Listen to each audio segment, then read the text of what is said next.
On se retrouve dans la partie mindset. Donc, reprogrammez votre subconscient et vos croyances limitantes par la répétition d'affirmations et visualisation. Notre vie est dirigée par 10% de notre cerveau conscient et 90% par votre cerveau subconscient. On le voit sur l'image. On croit que c'est notre conscient qui dirige totalement notre vie, mais on a une partie des 90% qu'on ne voit pas, qui sont inconscients. Et en fait, on ne peut pas changer d'un coup notre inconscient. En fait, on va appeler ça subconscient. C'est, c'est tout ce qui dirige et influence tes comportements inconsciemment. Et ça a un impact vraiment. C'est pour ça que tu prends des décisions inconscientes. Tu prends beaucoup de décisions inconscientes et tu te rends même pas compte. Donc on va influencer ça par des affirmations et des visualisations. Le pouvoir de la persévérance, le facteur indispensable pour transformer tous vos désirs d'argent en son équivalent matériel.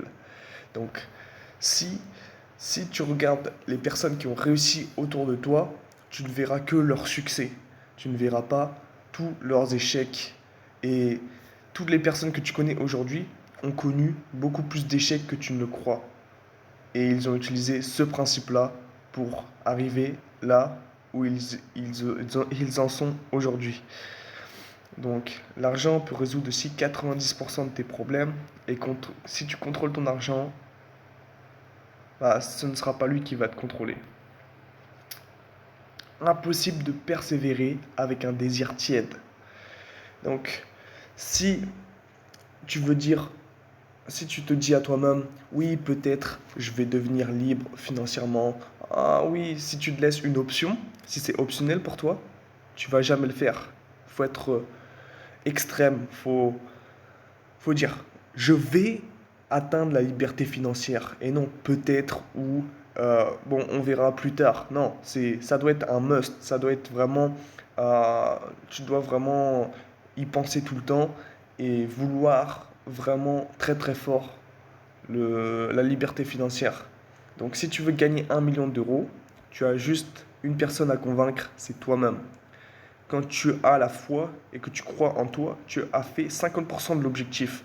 Le plus dur, les amis, c'est de se convaincre d'abord soi-même.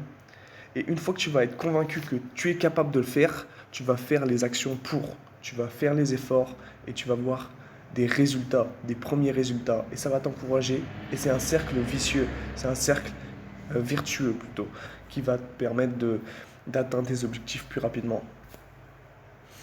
Vous devez d'abord être avant d'avoir. Vous n'avez pas besoin d'avoir pour être. La plupart des gens de la classe pauvre, ils croient qu'il faut avoir pour être. Il faut avoir un iPhone, il faut avoir de beaux vêtements pour être riche, ou paraître riche plutôt. Alors que quand tu es riche déjà par tes connaissances, par toi-même, eh ben, c'est plus facile d'attirer à toi la richesse. On va prendre un exemple de la santé.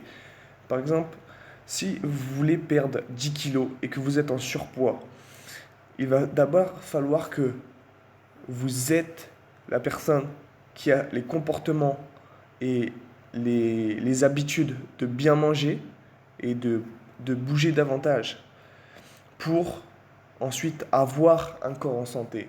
Donc, si vous, dès maintenant, vous êtes une personne qui se comporte comme un millionnaire, qui fait des habitudes de lecture, qui travaille sur soi-même, sur son développement personnel, vous allez attirer plus rapidement, vous allez déjà avoir plus de chances d'attirer la richesse à vous.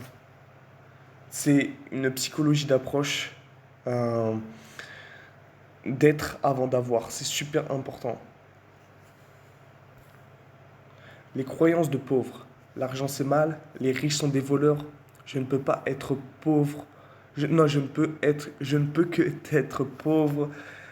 Les croyances des riches. L'argent est une énergie. Elle est le reflet de la valeur que j'apporte sur le marché. Je suis riche, je peux créer du bonheur autour de moi grâce à mon argent.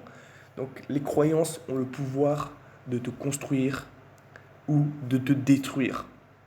C'est vraiment toi qui choisis tes croyances et